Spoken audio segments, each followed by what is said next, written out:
Assalamualaikum warahmatullahi wabarakatuh. Sebelumnya perkenalkan kami dari mahasiswi Universitas Teknologi Digital.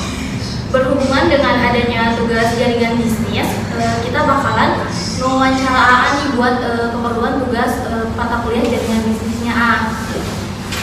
Sebelumnya, makasih nih buat A yang udah nyempetin waktunya buat kita gitu ngadain wawancara ini. Sebelumnya boleh perkenalan diri dulu juga nih buat teman-teman yang lain juga. Bismillahirrahmanirrahim. Assalamualaikum warahmatullahi wabarakatuh. Perkenalkan, nama saya Jajan Haji Sukma. Sebagai brand owner Mutiara Sangat Haji, bisnis yang saya tekuni saat ini bergerak di bidang NFT. Nih paling kita mulai langsung wawancara aja ya, nggak apa-apa? Nah, kita mulai dari gimana sih kalau boleh tahu awal mula Haji dibangun atau dibentuk hingga bisa konsep sampai saat ini.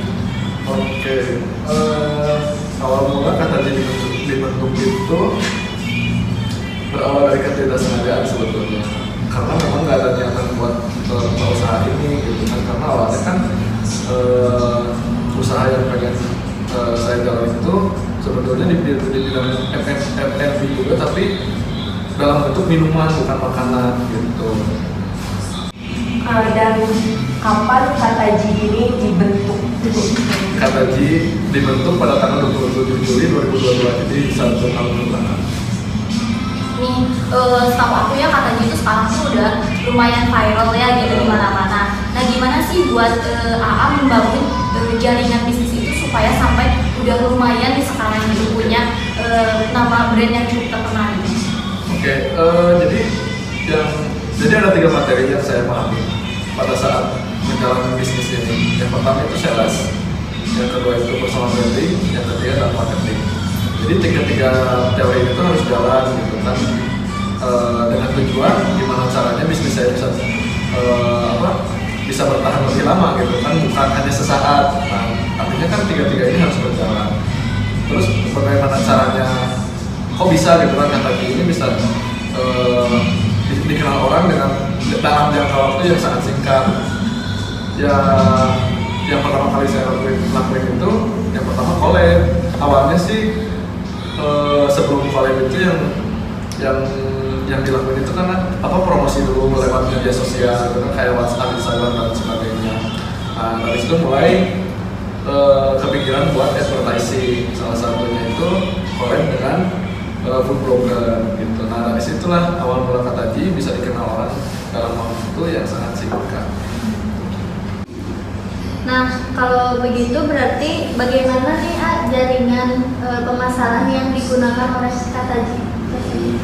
Kalau buat jaringan pemasaran itu sebenarnya nggak dari mulut ke mulut gitu kan, karena memang dari sejak awal saya buka usaha, sebelum usaha ini pun marketing yang saya pakai itu bukan langsung ke sosial media gitu, langsung ke promosinya aja langsung gitu kan, secara organik, tapi belum ke tahap advertising gitu, kayak di broadcasting kayak gitu secara organik, dan chat satu orang ditawarin gitu kan, cara menawarin orang ditawarin ke langsung ke end user gitu. Kalau advertising mah kita bayar gitu kan, bayar jasa, kitanya kan nggak bergerak gitu kan.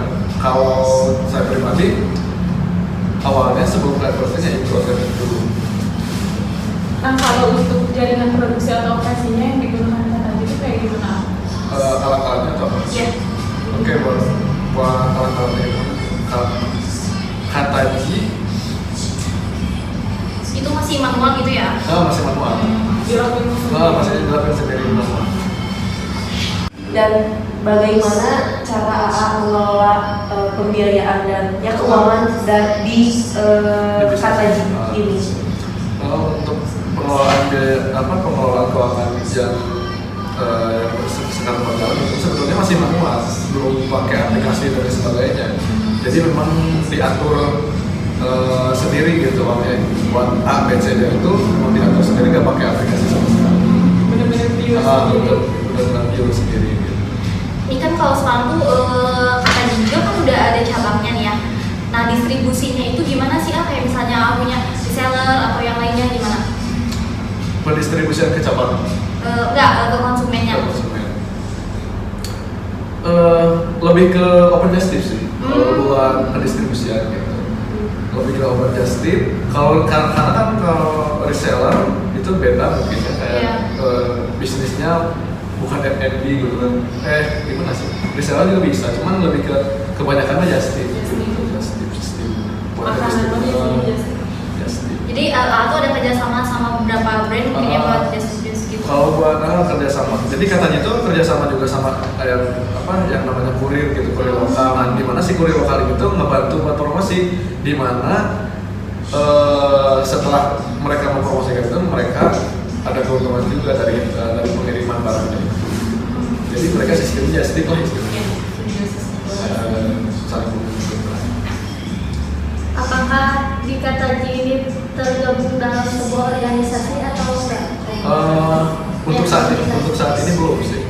Tapi kalau buat kedepannya mungkin bisa jadi kepikiran.